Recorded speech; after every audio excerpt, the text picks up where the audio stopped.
Hello, everyone, and welcome to your NARSA weekly update for the week commencing Monday, the 20th of February 2023. It's Gary here again, and I am coming to you on this Monday evening. Right now, it's 8:39 p.m. on a very snowy, blustery, windy, and soon to be very, very cold Calgary. We're hitting another very cold snap here this week. And it's kind of wild outside, quite honestly. So thankfully I'm not travelling anywhere tonight, and we'll see what the roads are like tomorrow for work. Well, the end of my sister Debbie's birthday week and the party weekend has left me kind of tired, I don't mind admitting, so that maybe will make this pod a wee bit quicker than maybe, certainly than last week's. Last week's ended up being a bit of a long one. That wasn't what was intended, but yeah, we had a great time. We had a lot of fun, and we got to a point where everybody had a great time, I think, and all the things worked out the way they were supposed to work out as well. So what I'm going to start with this week is what Gaz got wrong last week, and well, not so much wrong. I did say, if you listened last week, that Debbie and I didn't have much of a chance or opportunity to have some drinks together since she tried to break my driveway with her arm after our New Year get together. And then I immediately after that said her rehab is going well. So I don't want you to think that her drinking rehab is going well, because that's not going well at all for her. It's a recovery from her broken arm and the subsequent surgery that she had that was going well. So just in case it sounded like her alcoholic rehab was going well, that's not what I intended. And I also grossly understated the number of people who perished, and the numbers continue to rise in terms of the Turkey and Syria earthquakes. And I think I said roughly that the number was about, I don't even remember what I said, 12,000 or something, and the number, that's kind of like half of the actual number, so that's a big whoops for me. Anyway, on to the games segment. Just the one game, as you know, from last week, and you know what, it just seems like Michael Beale has us playing just winning football again. You know, even when we're not at our best and we are playing on a pitch that we just don't like against a side that we have struggled against in recent seasons, we kind of turned the game into a bit of a canter, didn't we? You know, running out 3-0 winners with not too much in terms of drama or fraughtness, and and getting the victory that we needed to get. So the goals came from a brilliant double from James Tavernier. He had a great weekend, didn't he? And another one from Kamar Roof, and great to see him back and on the score sheet. I think when he got injured the last time, when he came on and scored then got injured, I think it was against Hearts, and I just feared that was him out for another 4 months or something like that, but he's come back very, very quickly from this one, which is great to see. So, just in summary, do you know what actually happened? In Calgary here, we lost the feed. There was something wrong with the internet completely. The internet at the pin bar on Saturday morning. So we missed pretty much most of the second half, some of the first half as well, and we just couldn't get it back. I guess the only real saving grace from that was that it wasn't next week, or I guess this week now, and for the cup final. So hopefully their technical staff will have that all completely ironed out for next week, and we will do a test prior to that, and I'll get down there nice and early on Sunday as well, just to make sure that we get that organised, because we just can't have that at all for such a big game. That will really, really turn people off. But from what we did get to see, I think the victory, as I mentioned, it was quite routine overall. VAR was back on our side with the correct penalty award being given halfway through the first half for a blatant tug on Alfie's shirt, and then after the referee goes and decides it's a penalty, up steps Captain Fantastic himself to slot the penalty home and kind of banish the memories of last weekend's miss against Partick Thistle. I don't know that the penalty miss got as much press as it might have on another occasion, especially with the game being so tight last week, or certainly score-wise it was tight anyway. But yeah, back on the wagon again, and back scoring the penalties. And then Livingston then have their fella sent off for his second foul.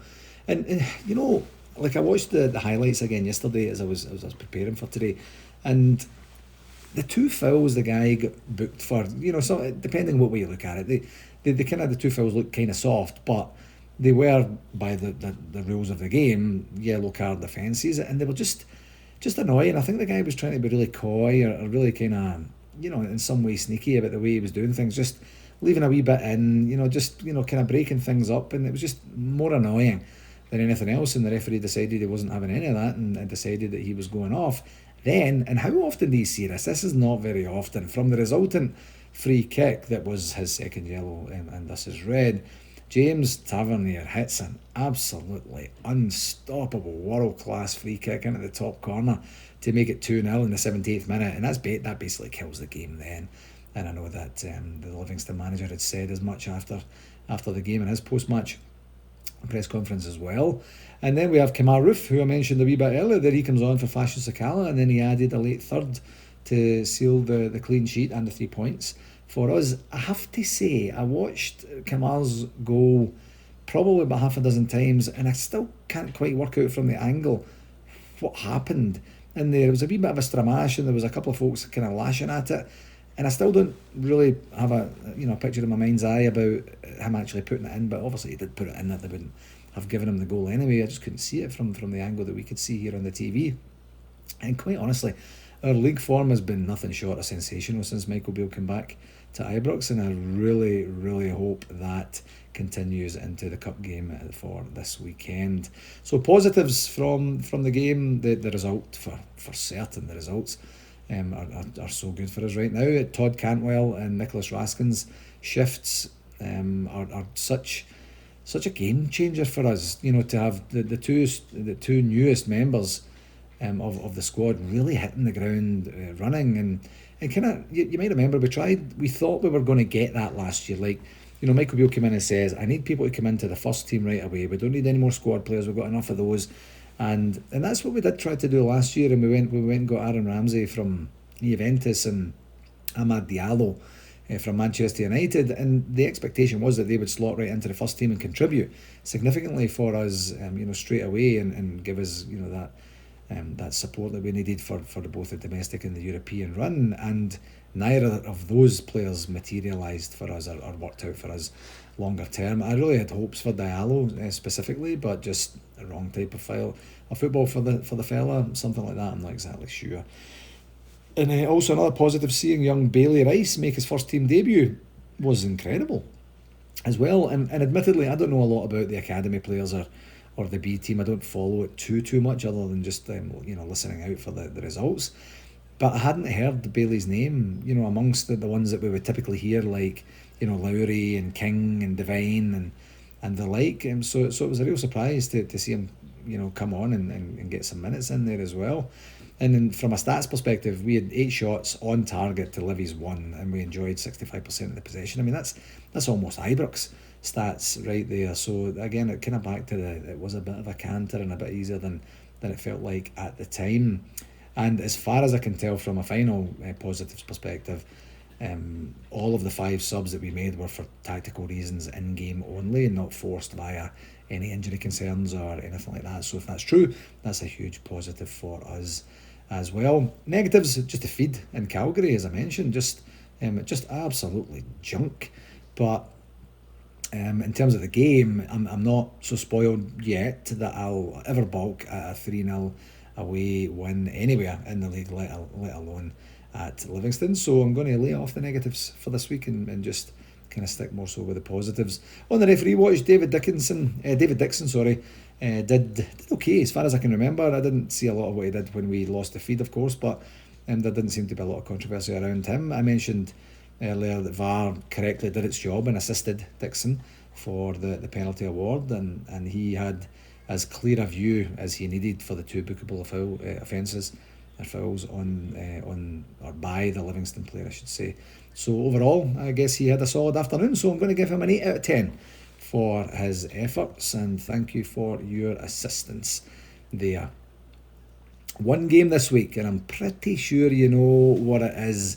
We play, I think it looks like we're, like administratively away in this game, but we play that mob from the East End in the League Cup final this Sunday, the 26th of February. That's a 10 a.m. Eastern Standard Time kickoff.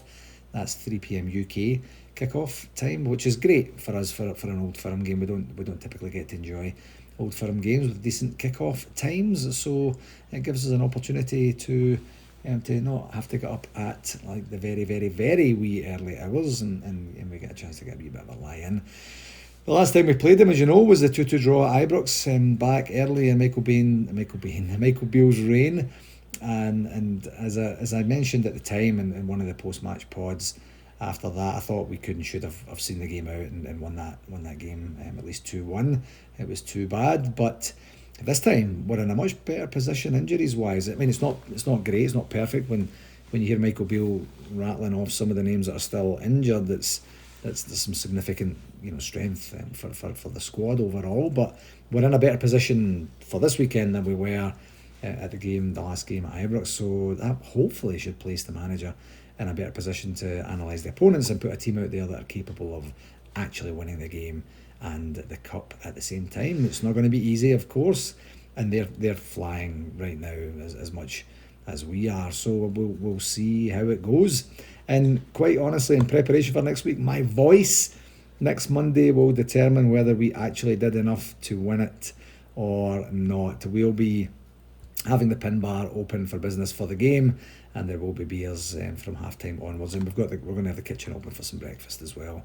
So hopefully I'm celebrating long after the game was won. Leo will be with me. Hopefully he will be my good luck charm.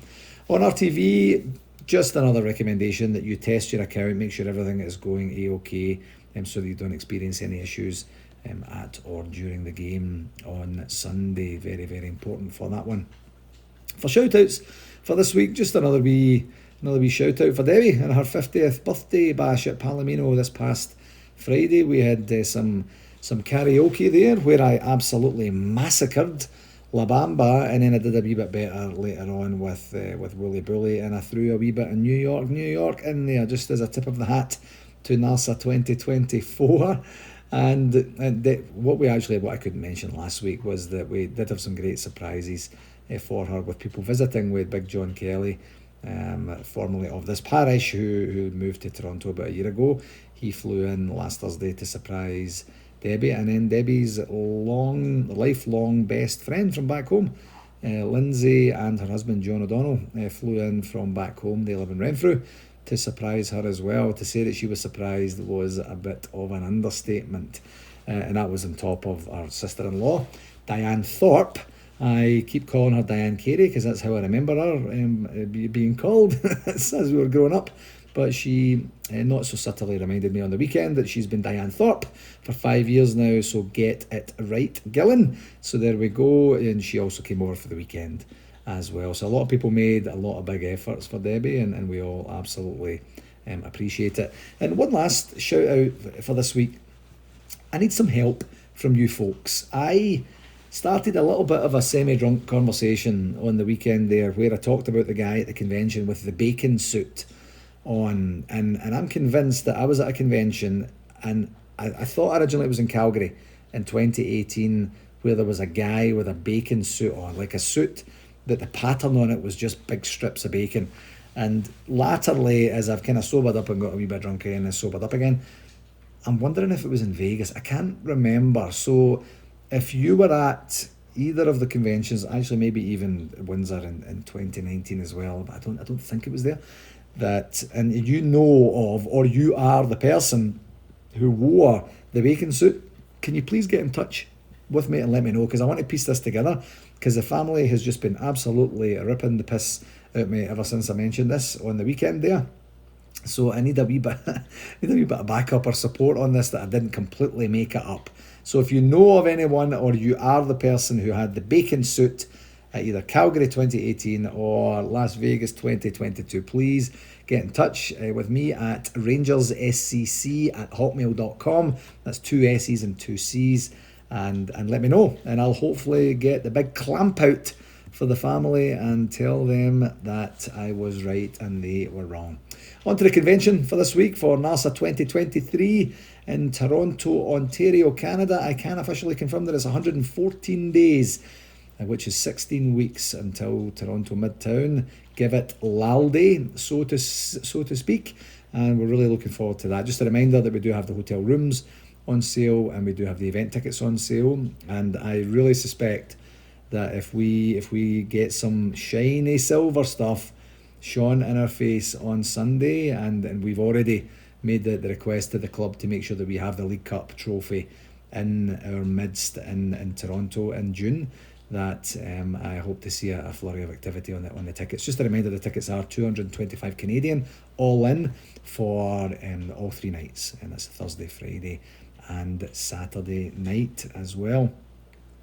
And just another reminder that we also do have the Holiday and Flight Centre. They have their full packages for sale for folks who have expressed an interest in doing the one-stop shop. I think they're going to be probably about another week, maybe a tiny bit longer, but they once they get to a certain spot, they have to kind of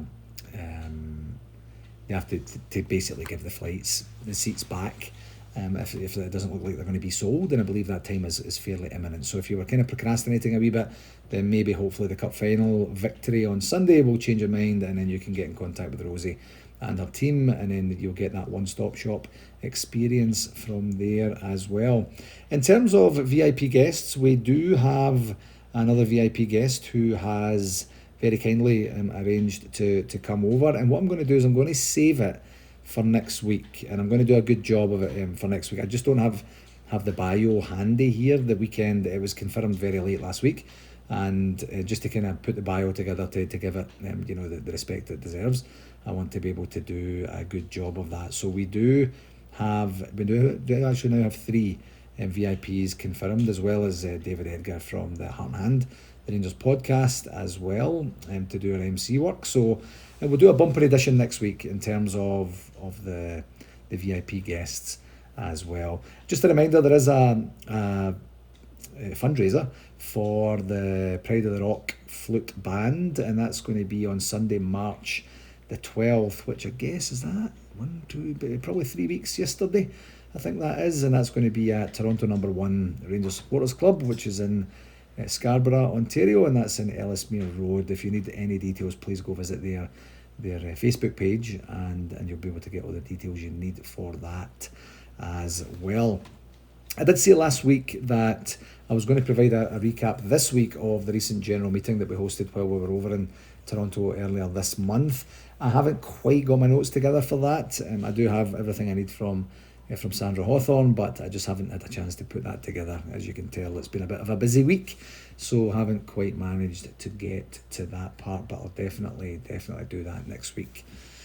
On the communications front for this past week, we've had a couple of bits and pieces here, and firstly, I thought it was quite interesting to read that Dave King made Dave King via Club 1872 had made an announcement last week that their proposed share arrangement with his proposed share arrangement with Club 1872 had been terminated because it just came to pass that they weren't able to generate enough interest in the shares to be able to satisfy the amount of sales that the original agreement had set forth. So the statement was quite emphatic. We will move on from here. That's been terminated, and no further work will be done on that as well. Don't really know what that means in terms of the viability of Club 1872 or Dave's intent to continue to try and push for more fan presence, more fan influence in the running of the club as well. But I think, just in terms of the actual business part of that, Dave didn't get what he needed, so he remains our major shareholder in the club, and we'll see what he does from here. It's going to be interesting as to how that unfolds over the next wee while. And you might have seen that there was the opening, the formal opening gala and Hall of Fame event at the new Edmiston house, and that was yesterday. And we did get, from a NARSA perspective, a kind of late invite that came in just at the beginning of last week there, and so we put a wee kind of feelers out on the WhatsApp group that we have to say, is anyone going to be back home this weekend? It would be great if we could have a bona fide person from NARSA able to make it there and represent us, and unfortunately we didn't find anyone, and I know it was appreciating it was short notice on that respect. So I did actually get the father of our social media guru, Andy Carey, who's also called Andy Carey, a ticket to be able to go over and enjoy the festivities, and he FaceTimed our FaceTime called from the event, and it looked absolutely brilliant. I mean, it was just basically the who's who in Rangers land, wasn't it? From everything. If you get a chance to go check out the website article, it gives you a wee bit of an overview of the event, and it also has the 3 videos from the 3 Hall of Fame inductees, and you'll know, of course, that was Alan McGregor, James Tavernier, and Stephen Davis, and they have the videos for each of those there as well, and just a wee bit.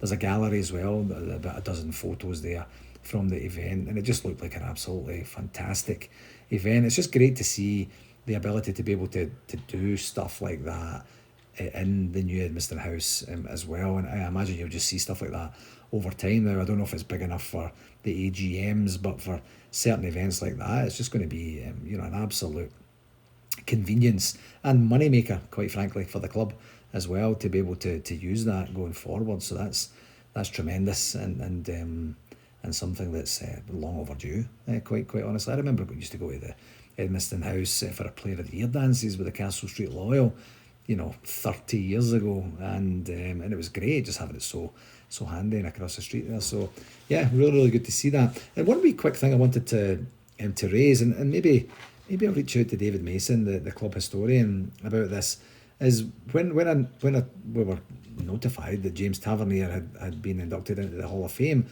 one of my first thoughts was, I wonder if he's the first black player to be inducted into the Rangers Hall of Fame. I have no idea. I did find a website yesterday that took you through all of the inductees into the Rangers Hall of Fame to date, and assuming that's right, there was certain names in there I didn't know, and I wasn't sure if James Tavernier was the first one or not. So I'm going to try and find out about that, because that would be very interesting. And then it started to make me think, I wonder if he's also our first black captain as well. I didn't read anything about that at all, and if so, I think that's testimony to him, and the significance he's had for us, not only as a player but as an ambassador as well for all black players out there, and something for young players to strive to as well. So I'll try and find out about that. Not a huge deal if I can't, but I just thought it'd be quite interesting and another bit of a topic. And in the spirit of anyone, good for Tav for getting that. And as I said earlier, he had such a brilliant weekend, scoring 2 goals the day before as well. So it doesn't get much better than that, does it? Anywho, so Rangers and 5 Stars, they do have the 20th anniversary dinner of the 50th league title, and that's coming up in May, the first week in May. And I did mention last week that we were going to have a competition. We've been given a couple of tickets for that, so we'll get moving on that competition. And we do also have a competition that's going to be for NARSA members only, paid up in good standing members of NARSA clubs, where we're going to give a couple of nights hotel stay for the convention timeline at the convention hotel. Over the next, we'll probably do that next week, maybe try and do that next week if we can. I want to do it in February, so yeah, let's do that next week, because that'll be the last day in February that we've got next week, or almost the last day in February. And so we'll get going on that, and we've got some other good prizes to give away for NARSA members only over the next wee while. For the anniversary dinner, that's a wee bit different because it's something for back home, so we kind of open it up to NARSA members and friends, and then give people the opportunity from back home, because it's not readily easy for NARSA members to get over there unless they were actually going in the first place anyway. And I'm sure there are a few that are heading over from this continent's shores to enjoy the week's festivities and hopefully our first League Cup victory for a number of years as well. Okay, my friends, that will do it. As always, I cannot thank you enough for taking the time to listen, and please do share this with whomever you think might enjoy it. Until next week, here's to Michael Beale's first managerial trophy success this coming Sunday. Let's keep it going, Michael. This would be absolutely amazing if we could do that. So until next week, I really hope your team wins, and please do take care of yourself, okay? All the best. Cheerio.